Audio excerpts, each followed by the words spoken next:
Guys, good morning and welcome to my channel, Jason Tomacas Realty.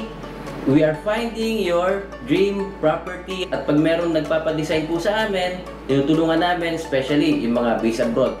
So, katulad ngayon, may nagtiwala na naman dito sa atin, sa Jason Tomacas Realty, Sir Marco Tabas and si Ma'am Claire. Thank you so much po sa inyong pagtitiwala. Ayan, itutour namin kayo rito kasama yung ating mga viewers and ating mga subscribers, no, para makita ano ba yung nagawa natin dito sa ating 36 square meters 2-bedroom unit with balcony. So iikutin po natin and please panoorin niyo po ito para makita nyo ano ba yung mga bagong designs, bagong ideas na naman ni Mrs. at Mr.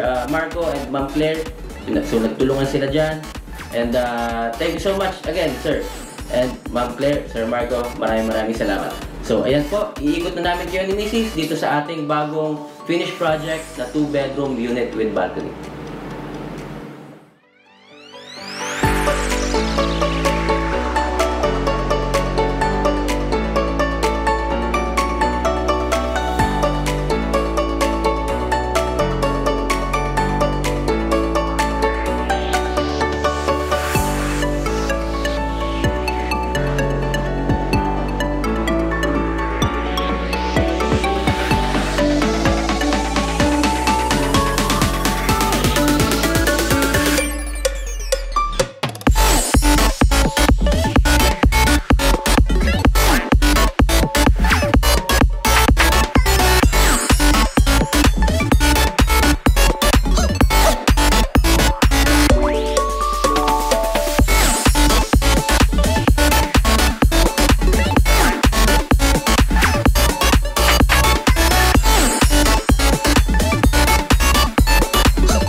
No, simulan natin sa kitchen, pakita ulit natin sa kanila ano ba yung mga binago natin dito, ano yung mga kasama sa unit.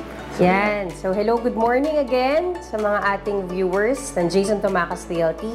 So, dito sa ating kitchen, actually ito is provided na. Itong mga cabinets natin, itong counter, and yung under cabinet natin. Ang binago natin dito is yung backsplash. So, nilaglagay tayo ng backsplash. So, if you can see, medyo bago yung design natin. Yan, may mga patterns. Okay, so, maganda rin ta. Yes, so medyo modern ang ating design ng ating backsplash. And then, ang dinagdag natin dito is yung range hood. So, before, wala pa siyang range hood dito. So, nag-add tayo ng range hood. And then, meron tayo ditong movable na ating induction cooker. Ayun. Pero ito, mami, may provision na ba dito?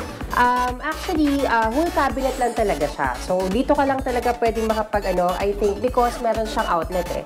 Meron siyang abang dito sa area na to. So, dinirect na lang natin yung linya. So, yan. Tama-tama lang, dapat talaga dito yung pagkakabit natin ng range hood. Yan. Ayan. And then dito, guys, so, dito naman, nag-extend tayo dito for the microwave. So, this one is not included nung turnover. So, nag-extend tayo ng another microwave area. Tapos, meron tayong another storage pa dun sa taas. So, may parang shelves tayo sa taas na open space. Then, this one, ito provided talaga for the refrigerator. So, ito po ang ating ref na 2-door. And then again, naglagay po tayo ng isang tubular na ating divider dito sa area na to. Yan. Yan. So, ayun guys, basically ganito palagi yung ginagawa natin, ano? So, parang ito pa rin yung paborito nating mga designs, no? Pero dito naman, may napansin akong mga bagong lagay kasi ito po, mas malaki ng konti, 36 square meters sa 2 bedroom. So, ayan, Mami. Yan. So kung makikita mo, ito yung aking bagong design ngayon. So naglagay ako dito ng laminated wall. At kung mapapansin mo, medyo kasi meron tayong enough space, di ba? So, ang ganda nito kasi kunyari, aalis ka, magsasapatos ka, so pwede ka maupo. And if you're, naman, kapag dumating ka naman, di ba? So pwede ka naman mag-iwan ng mga slippers or ng sapatos dito sa ilalim. And then may resting area ka dito. And at the same time, ito naman is ang ating secret door. Ayan. So, nandito actually yung breaker niya. Breaker. Yan. So, dito nagtago tayo. So, talagang, gusto ko itong design na to kasi at least na-cover natin yung space na to. Yes, actually, ito yung divider na from the one bedroom sa kanang restroom. Oo. So, yan. So, ito yung space ginamit natin siya. So, ang ganda ng design. Plus, meron pa tayo additional storage dito. So, may mga drawers tayo. Yan. Customized to, Mami, no? Yes, customized to. Guys, customized to. So, ginawa namin, lusukatan po muna namin. Tapos, kung ano yung mga pwede nyong ilagay, yun yung ilalagay natin dito. So, ayan. Yan. Customized po So, yan. meron tayong 4 drawers. Meron tayo ditong meron tayong area kung saan nakita natin yung mga design of frames. So, choice ni Ma'am Claire, itong ating mga pinili nating color. So, color combination natin, ang team natin is blue, gold, and yellow. So, yan. So, nag-add lang tayo ng another design dito. Yan. So, then, puntahan naman natin yung ating toilet and bath. yan. So, sa toilet and bath naman natin, yan. So, ito naman is, kung makikita nyo before, wala pa lahat actually except dito. So, ito binago na natin. So, nagbago na tayo ng sink, naglagay na tayo ng ating cabinet under. Tapos, this one, naglagay din tayo ng mirror cabinet. So, naglagay din tayo dito ng towel rack para at least may sabitan naman siya. Itong counter na to, nandito na siya. Hindi, nandito na siya. Nandito na siya, nung time na turnover. So, nag-add lang tayo ng glass enclosure dito. Then, a water heater. And then, meron tayo ditong shampoo and conditioner holder. Then, ito is actually space lang. So, nag-decide lang ako na maglagay ng shelves mirror dito. So, okay, kaya... Lapitan natin, pakita. Yan. So, before kasi wala yan. Parang space lang siya. So, nilagyan ng divider dito, glass, tempered glass, tapos may salamin sa loob. Yan. So, ayan. Ganda ng naging outcome. Glass yung na-decide ko na ilagay din dyan dahil para at least pag nababasa, diba? So, okay lang siya mapunasan. Yan. So, yan. Tapos dito naman sa likod ng door, nandito ang kanyang washing machine. Washing machine. Ayan. Yan. So, dito sa washing machine natin, so enough space talaga to. Meron silang provision for the washing machine. Sakto lang. Yes. Tapos naglagay lang tayo dito na nalagyanan ng mga soap or mga pwede natin itago. Since nakatago talaga tong area na to kapag ka nakabukas yung pintuan mo. So, yan. Hindi na natin siya kinlow since nga para medyo mas madali nating makuha yung mga gamit. And mas, kumbaga hindi kulog yung itatago mo dyan. Tapos, dito naman tayo sa ating dining area. Okay, Mami, bali ilang 4-seaters to, no? Yes. So, yan. So, meron tayo dito maganda at elegant na dating na ating 4-seater dining set. Yeah. So, yan. Punta natin.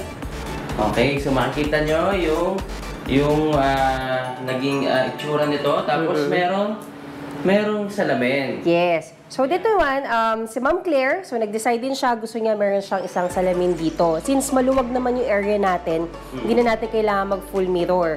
So, yan, naghanap lang tayo ng isang part na pwede nating lagyan ng salamin. And since may design kasi yung wall natin, na may mga cornice tayo, tapos, eto naman, so medyo actually maraming mga lalagyanan ng mga ilaw dito. So, nag-decide din ako na magkaroon ako ng drop light dito para at least meron tayong kakaibang drama and accent dito sa ating dining area.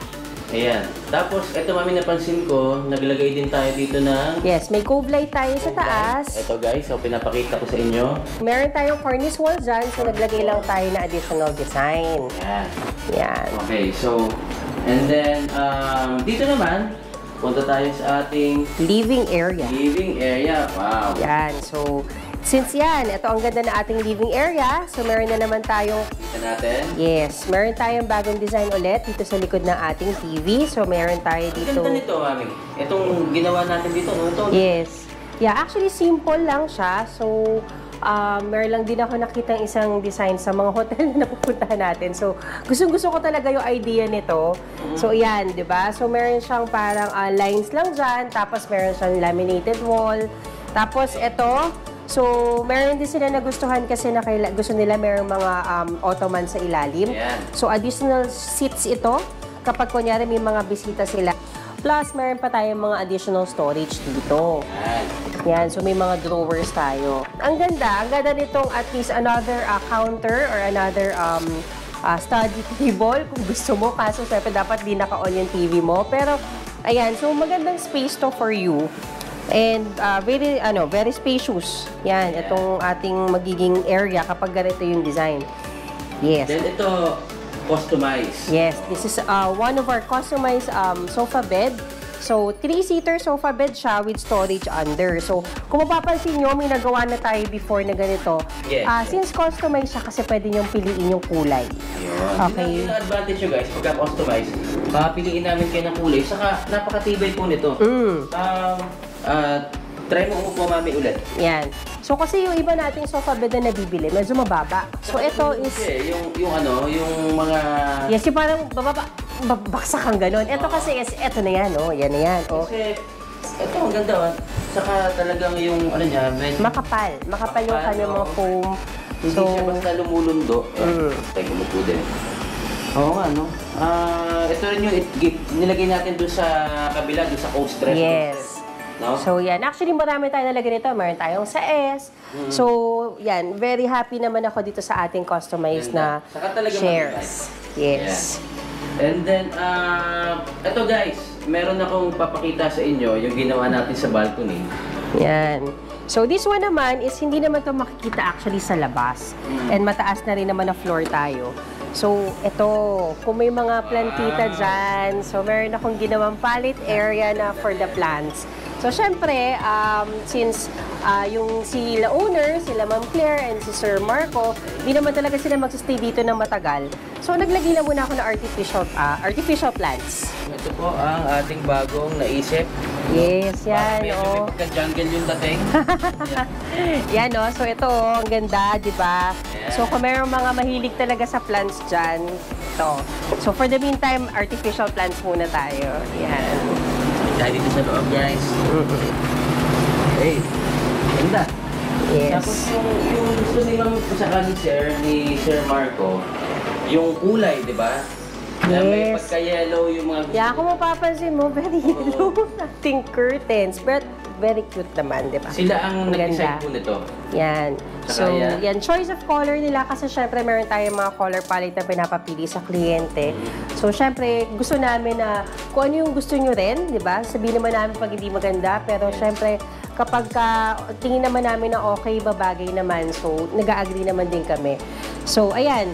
And then here, yan. Nag-additional lang tayo na aking favorite plant, orchids. So, yellow din. Ayan, ito yung ating design sa ating living area. So, may napansin ako ito, may mga naglagay tayo ng halaman. Yes, oo. Artificial lang yan, guys. Pero ang ganda na effect. Yan. Isa. Ito, ang ganda nito, parang totoo. Oo nga. Parang siyang totoo, ang ganda. Pero yung totoong ganyan, mahal talaga yan. Mahal. Saka, ang hirap iwanan dito kung walang tao, di ba? So, Pamatay lang siya. ayan. Tapos guys, puntahan natin yung Isang bedroom natin. Isang bedroom natin. So eto. Actually, before Daddy, wala talaga talaga tong... to. Yes, bare lang to, wala tong laman. And since meron tayong dalawang aircon na kasi dito, wala na rin tayong lalagyan na aircon dito, kaya naka-ceiling fan tayo dito sa room na to. So wala talaga tayong provision dito for the aircon. Yes. So, eto. So, actually, ito yung nalagyan natin ng queen bed. Queen bed to. So, eto, medyo maluwag ang space mo dito. Yan. So, kung makikita mo, meron din tayo ditong mga customized na mga headboard. Itong bed natin, customized po to. Kaya nakapaglagay tayo dito na headboard. Tapos sa taas, meron tayong wood panels. yung wood panels natin. So, ito rin yung choice ng kulay nila Sir Marco sa ni Ma'am Claire. So, ito yung bedroom natin for the guest room and yung for kids nila, ma'am. So, kung mapapansin mo, Daddy, ito, inon ko na. inon ko na yung kanyang ilaw. Yan. Meron tayong ano dyan.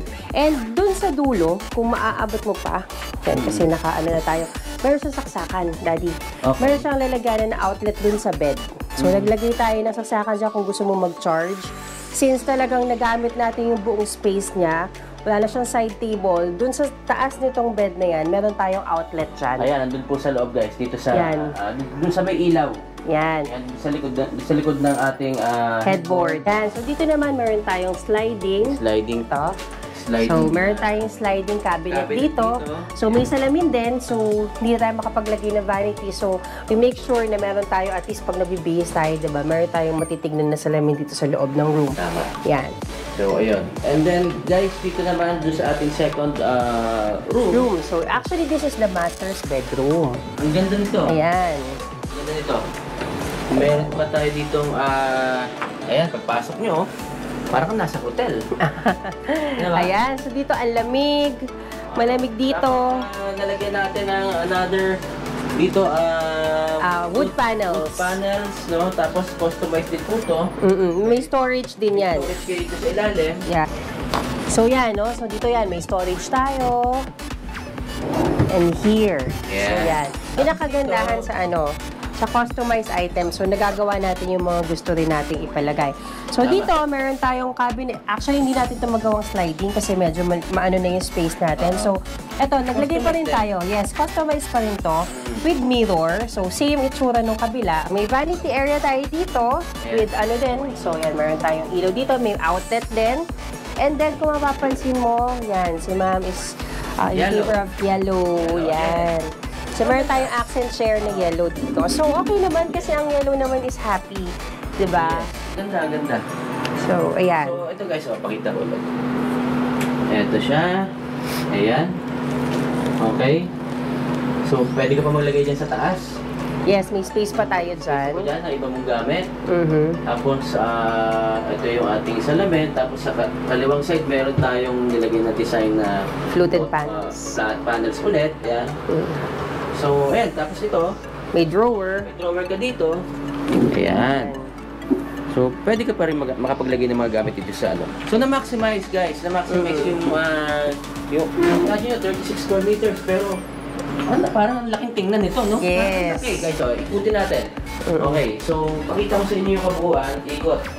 Para lang kung makita nyo na kung pagka talaga na-design yung inyong unit, ayan, no? Pag na-design ng unit nyo, ganito po yung magiging itsura. So, napakaganda po nung outcome. Ayan. No? So, kasi karamihan, kunyari pag tayo nag-decide tayo na bumili ng sarili, do it yourself, okay lang naman. Kasi may mga time lang talaga na kasi iniisip natin, lalo na yung mga first time buyer natin, is yung parang bahay. Diba? Minsan talaga limited po ang mailalagay natin talaga sa condominium because nakasukat po dapat lahat. Yung measurement po talaga, lahat ng sulok. Yes. Kaya nyo sukatan, kung ano yung mga pwede nyo ilagay. Kasi nga po, ang condo, syempre, nag-start lang yan. Minsan may 20 square meters pataas. So, kailangan nyo ma-maximize po yung space, ano? So, yun yung ginagawa natin dito sa pag-design namin ni Mami, ng mga buyers natin, ng mga kliyente natin. So, binibigyan namin sila ng ideas kayo, mga viewers po natin, mga subscribers, kung ano ba yung mga pwede nating ilagay sa unit na talagang babagay. So, ayan. Ang kagandahan din naman sa atin, we take the opinion ng ating mga clients kung ano yung mga gusto nila.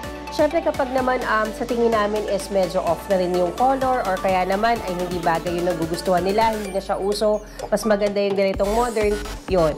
Nagko-comment din tayo. Guys, gusto lang namin magpasalamat ulit kay Sir Marco and Ma'am Claire. Sir, ma'am, maraming salamat po sa tiwala ninyo, no? Si Sir, actually dito siya ngayon pero parang out of town siya. Yes. So kaya hindi siya natin nasama dito. So tama-tama po pag uwi niya, eto na, dito na siya mag-i-stay sa kanyang bagong two-bedroom unit. Yan. Na nakuha and na-design po natin with Jason Tumacas Realty and Mami Noel. So again, Sir, Ma'am Claire, Sir Marco, maraming salamat po sa inyo. Ayan. So, thank you po, Ma'am Claire and Sir Marco. since nag-start tayo noon, hindi nyo talaga alam pa paano siya aayusin. And very surprised kayo nung nakita nyo na nagkaroon tayo ng ganitong design na akala nyo, di ba, sa sobrang liit, hindi natin maaayos ng maganda. Pero ito, naging resulta. So, thank you po sa tiwala nyo and hope magustuhan nyo talaga. Lalo na si Ma'am Claire, hindi niya makikita to in person, si Sir Marco lang. So, ayan, salamat po and see you soon po. So, ayan guys. So, sana nagustuhan nyo to and please subscribe to this channel para magkaroon pa po kayo ng maraming ideas. And naghahanap kami din ng mga properties na pwede nyo mapag-investan. No? Depende sa purpose ng inyong property investment. So, please ask lang po. Jason Tumacas Realty, nandiyan yung aking email address and ang aking contact number via Viber and WhatsApp. So yun, thank you din sa ating mga angels na si LJ at si Kim at sa ating mga partners. Salamat po. Thank you so much po. Maraming salamat sa inyo. And again, subscribe po kayo dito at tuparin niyo po ang inyong mga pangarap.